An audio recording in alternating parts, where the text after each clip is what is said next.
నమస్తే, నేను ముఖేష్. ఈరోజు మనతో పాటు ఉన్నారు ప్రముఖ జ్యోతిష్యులు, ప్రముఖ జ్యోతిష వాస్తు పండితులు దేవులపల్లి బాలచంద్ర శర్మ గురువు గారు. నమస్కారం గురువు గారు. నమస్కారం సార్.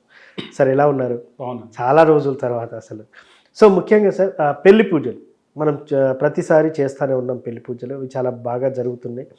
సో రెస్పాన్స్ ఎలా ఉంది? ఇప్పటివరకు ఎంతమందికి పెళ్ళిళ్ళు కుదిరాయి? సో మీరు ఒకసారి చెప్తే జనాల్లో ఒక ఇంత. శ్రీమాత్రే నమః, శ్రీ గురుభ్యో నమః. జెన్యున్గా చెప్పాలి అని అంటే ఇప్పటి వరకు 40% మెంబర్స్కి మ్యారేజెస్ కుదరడం జరిగింది. ఎందుకంటే మనం ప్రారంభించినప్పటి నుండి మూడాలు ప్రారంభమైనప్పటికీ చాలామంది దేవాలయాల్లో పెళ్లి చూపులు చూసుకోవడము అవన్నీ కూడా కుదరడము, దాంట్లో కొంతమందికి ఎవరైతే వివాహం చూసుకున్నారో వాళ్ళ మ్యాచెస్ కూడా నాకు ఫోన్ చేసి అడిగితే నేను మళ్ళీ అవన్నీ కూడా కుదిరాయా లేదా చెప్పడము, మ్యారేజ్ చేయడానికి నన్ను రమ్మని చెప్పి కూడా అడిగారు. కాకపోతే ఏంటంటే ఇంకా మరీ దూరం నేను రాలేనని చెప్పాను.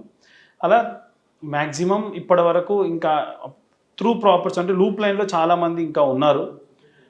నాకు తెలిసి ఒకసారి ఫిబ్రవరి 17 తర్వాతకి ఇంకా మనకు ఫుల్గా అందరి నుంచి కూడా అప్డేట్స్ వస్తాయి. ప్రస్తుతం అందరు కూడా ఇంకా ట్రయల్స్లోనే ఉన్నారు. నా దగ్గరకు వచ్చిన వాళ్ళకి కూడా నేను ఏ విషయం ఏంటిది ఎవరైనా ఉంటే ఆ క్యాస్ట్ వాళ్ళు ఎవరైనా ఉంటే ఇంకొకళ్ళకి ఫార్వర్డ్ చేయడం. అయితే మనం ఫస్ట్ ఏం చేస్తున్నానంటే అబ్బాయిల డీటెయిల్స్ అమ్మాయిలకి ఇస్తున్నా, అమ్మాయిల అబ్బాయిలకి ఇవ్వట్లేదు. ఎందుకంటే సెన్సిటివ్ మ్యాటర్స్ ఇవి, అందుకని మన జాగ్రత్త మనం ఉండాలనే ఉద్దేశంతో అబ్బాయికి సంబంధించి ఫొటోస్ కూడా కాదు డీటెయిల్స్ ఇచ్చి వాళ్ళు ఓకే అంటే అబ్బాయి వాళ్ళది ఫోన్ నెంబర్స్ ఎక్స్చేంజ్ చేయడం లాంటివి చేస్తూ ఉన్నాం. ఇందులో ఎటువంటి కమర్షియాలిటీ లేదు. ఓకే, పూర్తిగా ఏంటంటే మనం చేసిన పూజకు ఒక ప్రతిఫలం అనేది దక్కితే అదో సంతోషం, ఆనందం, అంతే ఏం లేదు. ఎస్. సో ముఖ్యంగా సార్ చాలామంది అంటే కొంతమంది ఏమడుగుతున్నారు, ఇవి నిజంగానే చేస్తున్నారా, బయటకు వచ్చి ఎవరు మాట్లాడట్లేదు అని అంటున్నారు. సో తెలిసిన వాళ్ళకైతే చెప్పగలుగుతాం, సోషల్ మీడియా వేదికగా వాళ్ళకి మనం ఏం చెప్పలేము. సో అలాంటి వారికి మీరు ఏం చెప్తారు అన్నట్టు? అంటే కొంతమంది నేను కూడా అక్కడ చేయించుకునే వాళ్ళకి కూడా అడిగాను.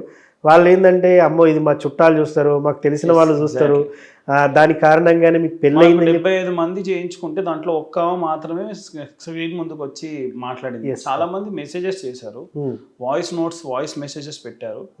నేను యాక్చువల్గా అవన్నీ గ్యాదర్ చేసి ఒక రోజు మీకు వినిపిస్తా క్లియర్గా. వైజాగ్ నుంచి వచ్చి ఇక్కడ పూజ చేయించుకున్న వాళ్ళు ఉన్నారు. అవును, ఆల్రెడీ పూజ చేయించుకొని ఇలాగే యాజ్ ఇట్ ఈస్గా చేయలేదండి, ఓన్లీ అభిషేకం వరకే చేసి వదిలేశారని చెప్పిన వాళ్ళు ఉన్నారు.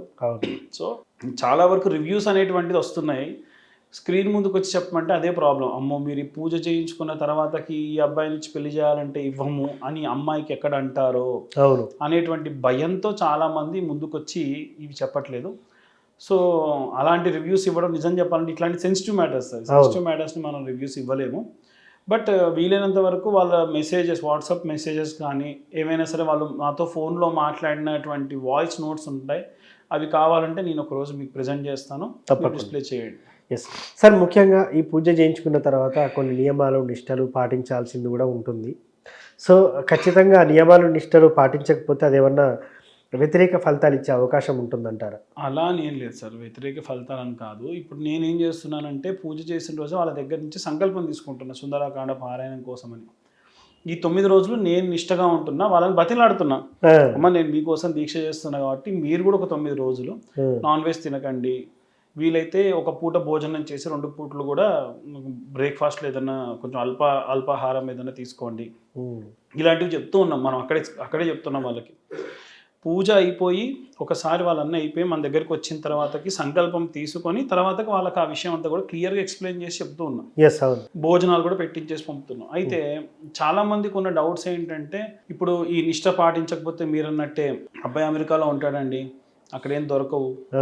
సో మరీ బలీయమైన పరిస్థితుల్లో ఏం చేయలేం. ఆహార అలవాట్లు అనేటువంటిది ఎవరు కూడా ఏమి నిర్దిష్టంగా ఏం చెప్పలేరు. వాంటెడ్లీ వెళ్ళి తినడము, వాంటెడ్లీ సోషల్ పార్టీస్లో పార్టిసిపేట్ చేయడం అవాయిడ్ చేయడం మంచిది, అంతవరకు అయితే చెప్తా. వాంటెడ్లీ చేస్తేనే తప్పు, మనం కావాలని చేయకుండా ఉంటే ఏం కాదు. ఎస్ సార్, ముఖ్యంగా ఈ పూజలు చేయించుకున్న తర్వాత కూడా కొంతమందికి వివాహం కాలేదు అనే వాళ్ళు కొంతమంది చెప్తుంటారు. సో ఎందుకు అంటే చాలామంది ఏంటంటే ఇప్పుడు పూజ చేస్తే 100% ఫలితం కొంతమందికి రాదు. కొంతమంది ఏం చెప్తారు, కర్మను అనుసరించి కూడా ఇది ఉంటుంది అని కూడా చెప్తూ ఉంటారు. సో దానికి మనం రీజన్ ఏం చెప్పొచ్చు అంటారు? మీరు అన్నది కరెక్టే సార్. వచ్చిన దాంట్లో ఒక ఉదాహరణకు నేను ఒక 10-15 మెంబర్స్ జాతకాలు చూస్తే వాళ్ళతోని క్లియర్గా చెప్పా, మీకు ఈ సంవత్సరం ఆఖరి వరకే లాస్ట్ ఛాన్స్. అంటే తర్వాత అవ్వదా అంటే అవుతుంది, కాకపోతే ఇప్పుడు మనకి ఏంటంటే గోచారంలో కూడా గురువు అనుకూలంగా ఉండాలి, జాతకంలో గురువు అనుకూలంగా, గురు బలం అనేది ఉండాలి కదా. అవును. సో ఈ సంవత్సరం ఆఖరి వరకు మీకు అవకాశం ఉందమ్మా. ఉమ్, లేదు ఈ సంవత్సరంలో మొదటి 6 నెలలు కూడా గురువు మిథునంలో ఉన్నాడు. ఉమ్, అది మీకు పంచమ స్థానము, సప్తమ స్థానము, ఏకాదశ స్థానము, నవమ స్థానము అయితే గనక మీకు అనుకూలంగా ఉంటుంది. ఉమ్, ఈ స్థానాల్లో గనక గురు సంచారం లేకపోతే గురుబలం తగ్గుతుంది. ఉమ్, సో ఈ 6 నెలలు మీరు ప్రయత్నాలు గట్టిగా చేయండి. తర్వాతకి మళ్ళీ మీరు ఒక 6 నెలలు ఆగాలి. ఇంకొంతమందికి జాతకంలో ఏంటంటే అంతర్దశలో విదశలలో కూడా ఎక్కడ గురువు రాడు, ఓకే. శుక్రుడు రాడు, ఆ, అనుకూలమైనటువంటి గ్రహాలు ఏవి కూడా లేనప్పుడు అవి ఎప్పుడు వస్తాయో అప్పటి వరకు వెయిట్ చేయాలి. ఓకే. సో అలాంటి వాళ్ళే ఇక్కడికి వచ్చి మనకు పూజ చేయించుకున్నారు. అలాంటి వాళ్ళకి ఏంటంటే ఆ, ఇంకా ఆగుతా, ఉమ్, సంబంధాలు వచ్చినా కానీ నేను అనుకున్నట్టుగా రాలేదు. ఉమ్, నేను అందరికీ చెప్పేది ఏంటంటే, సరే అలాంటి వాళ్ళందరికీ ఏంటంటే మనం మీకు అవకాశం వచ్చింది, మనం పూజ చేసేది మనకు అవకాశం రావడం కోసం, అవును, సంబంధాలు రావడం కోసం. అవును, నచ్చిన సంబంధం రావాలి అని అంటే అదే కదా మన సంకల్పంలో కూడా చెప్పాం. అవును, మీరు ముందు అబ్బాయిని చూడాలి లేదా అమ్మాయిని చూడాలి, వాళ్ళతో మాట్లాడాలి. అవును, ఆహా వాళ్ళ అలవాట్లు ఏంటి, వాళ్ళ వ్యవహారం ఏంటి, వాళ్ళ మాట తీరేంటి తెలవాలి. అవును, ఇవేవి చూడట్లేదు, అవును, కేవలం ఫోటో చూస్తున్నారు. నో. అవును, అదే అబ్బాయిలు కొంతమంది ఫోటో కూడా అవసరం లేదు, ఎస్, ఫస్ట్ వాళ్ళతో మాట్లాడతా, అవును, ఇలా పాజిటివ్ ఉన్న వాళ్ళు ఉన్నారు. ఉమ్, కాబట్టి వాళ్ళ గోచారంలో గురుబలం అనేటువంటిది అనుకూలంగా ఉంటే ఖచ్చితంగా వివాహం జరుగుతుంది. ఎస్, నేనేమంటా అంటే కొంచెం టైం పట్టవచ్చు. ఈ 6 months కొంతమందికి అనుకూలంగా లేదు, అవును. చెప్పా జూన్ తర్వాత నుంచి బాగుంటుంది. ఎస్, ఇంకొంతమందికి ఏంటంటే ఈ సంవత్సరం మొత్తంలో కూడా నవంబర్ వరకే ఛాన్స్. అవును. నవంబర్ తర్వాత 1.5 year మళ్ళీ ఆగాల్సి ఉంటుంది ఒకవేళ మీరు ఇంకా వెయిట్ చేస్తే. ఎందుకు మరి అట్లా? ఎందుకంటే మనకు గురుబలం అనేటువంటిది, వివాహ గడియలు అనేటువంటిది ఆ సమయంలో ఉంటాయి. Okay, okay, okay. జీవితంలో జాతక కుండలి తీసినప్పుడు కూడా మీకు ఇంతకు ముందు మనం డిస్కస్ చేసుకున్నప్పుడు చెప్పా, ఎస్, అవును, మనకి కొన్ని సంవత్సరాలు ఉంటాయి.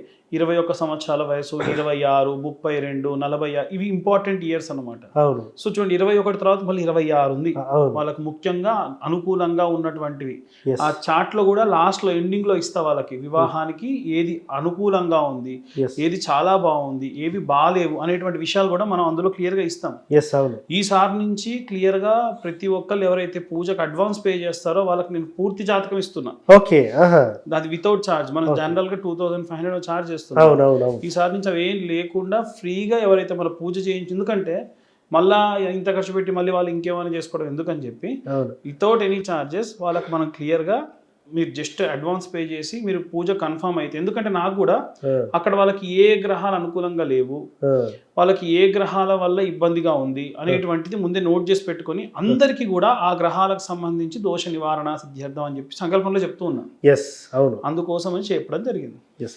సార్, ప్రతి నెల చివరి మంగళవారం రోజునైతే చేయబోతున్నారు. ముఖ్యంగా ఈ జనవరిలో 27వ తేదీ అయితే మనం అయిపోయింది. సో ముఖ్యంగా ఫిబ్రవరిలో ఏ తేదీన చేయబోతున్నారు? 24వ తారీఖున ఫిబ్రవరిలో చేయబోతున్నాం సార్. ఫిబ్రవరి 24వ తారీఖు. ఇంకొకటి ఏంటంటే ఈ ప్లేస్ కూడా ఏదైతే ఉందో అది కొంచెం అందరికీ ఫ్యూజిబుల్గా ఉండేటువంటి ప్లేస్. చైతన్యపురి మెట్రోకి వెరీ నియర్, 1/2 kilometer కూడా ఉండదు. అక్కడ చేద్దామని అనుకోవడం జరిగింది. అది కూడా ఈ రామాలయంలోనే, సేమ్ రామాలయంలోనే జరగడం కూడా జరుగుతుంది. వాటికి సంబంధించి డీటెయిల్స్ కూడా మనతో ఒకసారి మాట్లాడితే దాంట్లో మనం ఇవ్వడం కూడా జరుగుతుంది. ఎస్. సో ముఖ్యంగా పెళ్లి కాని వారికి అయితే ప్రతి నెల చివరి మంగళవారం రోజున కన్యా వరపాశుపతాన్ని అయితే నిర్వహించబోతున్నారు. ఎవరైనా వివాహం కాని అమ్మాయిలు అబ్బాయిలు కూడా కాని వారి కింద నెంబర్కి సంప్రదిస్తే దానికి మీరు సమాధానం ఇస్తారంట? ఖచ్చితంగా సమాధానం ఇస్తాము. అంత డీటెయిల్గా అన్ని విషయాలు కూడా మాట్లాడతాం. Thank you sir. ప్రతి నెల కన్యా వరపాశుపతం అయితే నిర్వహించబోతున్నారు. ముఖ్యంగా ఫిబ్రవరి 24వ తేదీన ఈ కన్యా వరపాశుపతాన్ని నిర్వహించబోతున్నారు. ఎవరైనా మీరు రిజిస్టర్ చేసుకోవాలనుకుంటే కింద కనిపిస్తున్న నెంబర్తో రిజిస్టర్ చేసుకోవచ్చు. Thank you.